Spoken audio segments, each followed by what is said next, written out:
Hi, let me show you a little bit about IBM's newest data movement offering. It's called Lift. It's available from Bluemix. It's in the Data and Analytics section here. This is the Bluemix catalog. You can see it down here. It's designed to help you move data from your on-premise databases up to the cloud. It makes ground-to-cloud data movement fast and simple. As you can see, it's available with a couple of different plans. There's a pay-go plan, easy to get one of those, give it a try. First 100 gig of data inbound is free. You can also get a subscription. So often we find when you choose to buy a DashDB Enterprise instance, you may want to get a Lyft subscription to go along with it to let you get all the data in there, make it easy, encourage you and your other data scientists to get as much data into Dash as quickly as you can to begin to get business value right away. So it's to create a new instance, it's as easy as picking the plan and hitting create. I in fact have one already, so let me jump to my console and I'll show you one that I created earlier. It only takes a few seconds to create, but as you'll see, I've got a few things configured in this one already. That's why I did it beforehand. One thing to point out on this screen is that there are REST APIs available. So what I'll be showing you is using our web UI, our Lift console, but everything I do in that console you could do through the APIs as well. They're REST APIs, so you can use JavaScript, write curl scripts, anything like that to do all this work. I like our UI. I think often that will be what you'll want to do to get the job done to move your data, but just wanted to make sure you were aware that there were these APIs available. So let me launch the console.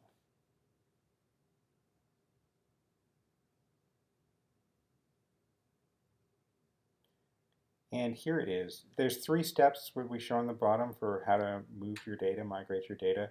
The first is around adding secure gateway, and I'll just talk to you about that for a second. We understand that your on-premise systems, your on-premise databases will not have a public IP open to the world, so the Bluemix service living up in the cloud won't be able to directly interact with your source databases or really any of your source systems. So Secure Gateway is essentially a VPN. It's a VPN. It's an IBM service. It's another Bluemix service. So we package it in with Lyft because we know with Lyft you're going to be working with your on-premise databases. So it provides a secure connection from our service into your environment so that the service can talk to your on-premise databases. And I've already got one configured here, so it does take a minute or two to configure.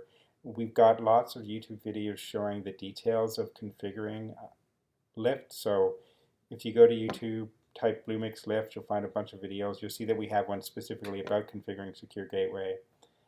I'm not going to do it right here. I've got one that I created already. This is a bit of a cooking show. As we're just trying to give you a quick view of what you can do with Lyft here. So the other objects we have in our interface are connections. And as you might imagine, a connection is a location and set of credentials for working with either a source of data or a destination, so sources and targets. We also have activities, and a migration activity is when you define moving some specific subset of data from a particular source to a particular target. And you can create these activities, and you can see this one is running. You could pause it. If it wasn't running, you could run it again. So you create activities, and then sometimes they're just one-time activities. You move the data and you're done, but it might be an activity that you run more than once. Create a new connection.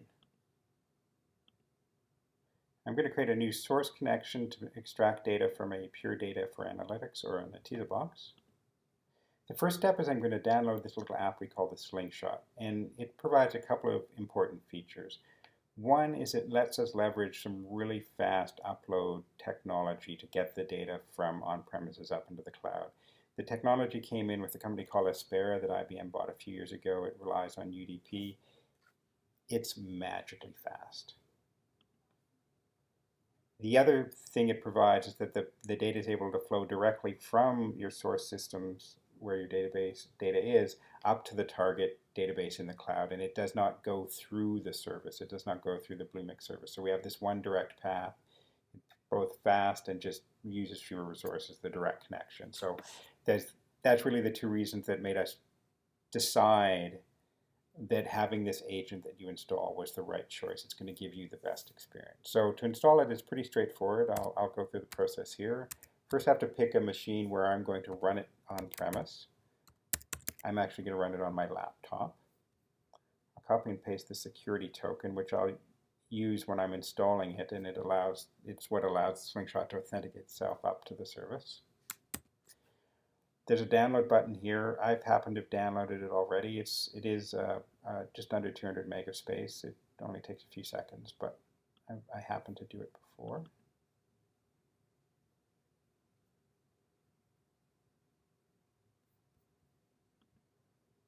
Just going to accept the defaults here.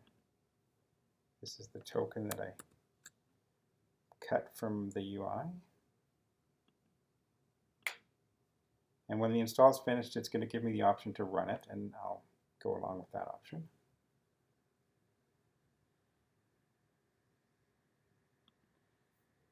Back to the console. Now I'm going to provide some information about where my Netezza box is. I'm going to give it a name.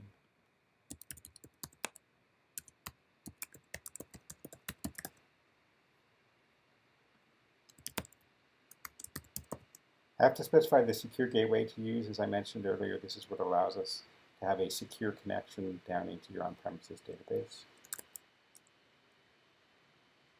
Just provide the credentials.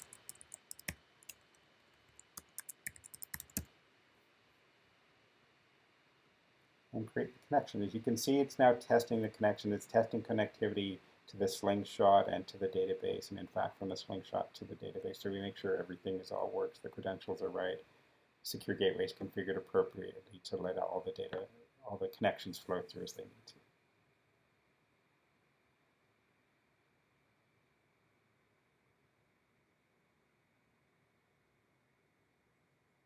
And this does take a second or two. There, we're done, it's created. We can move on to the next step. So now I'm going to create a migrate data activity. So pick this task here. First step is to choose the source.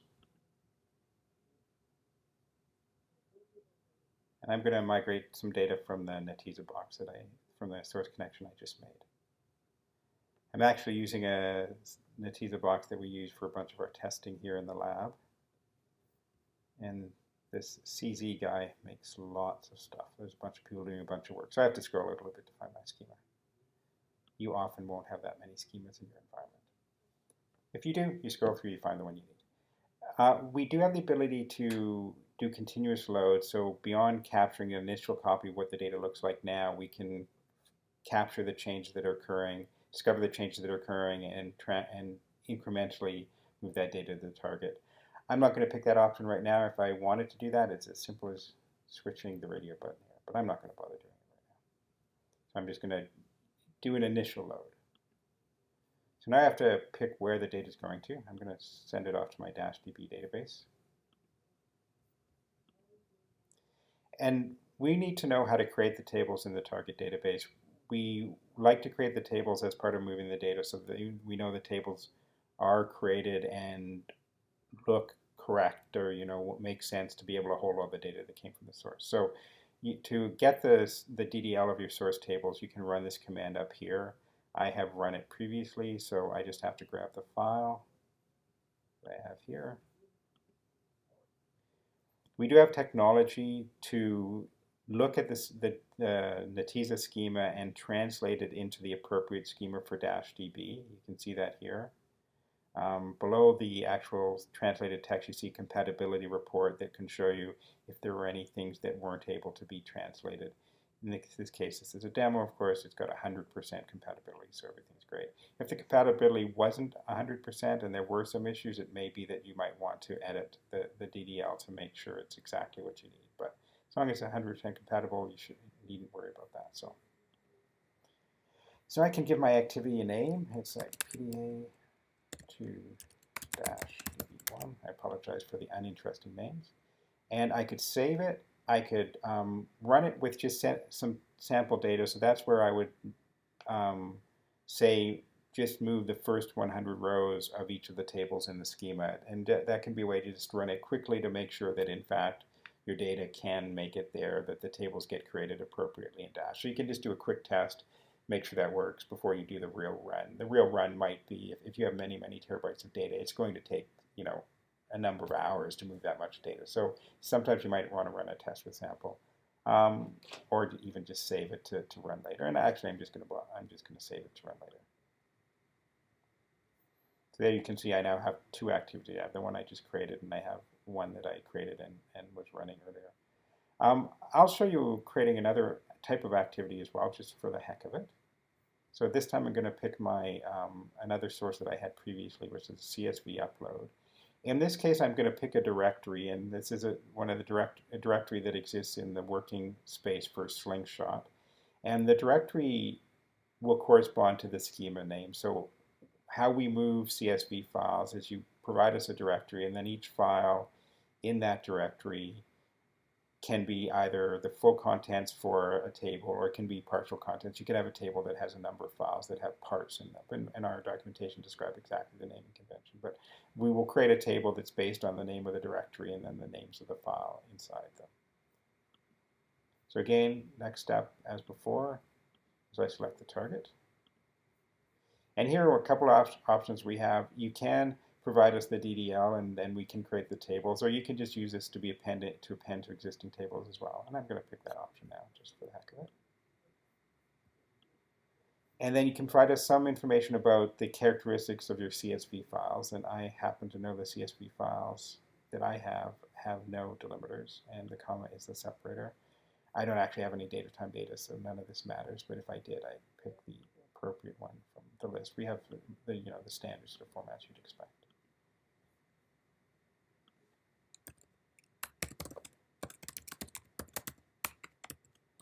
So again, I've got another activity created here. Let's see, I can just run it if I want to. So you see I have three activities here now. There's one that's paused that was from earlier. There's a couple of the new ones I created. Any of these I can say, for example, I can run it. I can just open it up as well. So each activity can be run any number of times. So here it hasn't been run yet, I'm going to run it. Once it's running, I can make a choice to pause it or stop it. So I can say I'm going to pause it. And because this involves this downloaded piece of code, the pause is really a request to pause, and you'll see that it's now paused.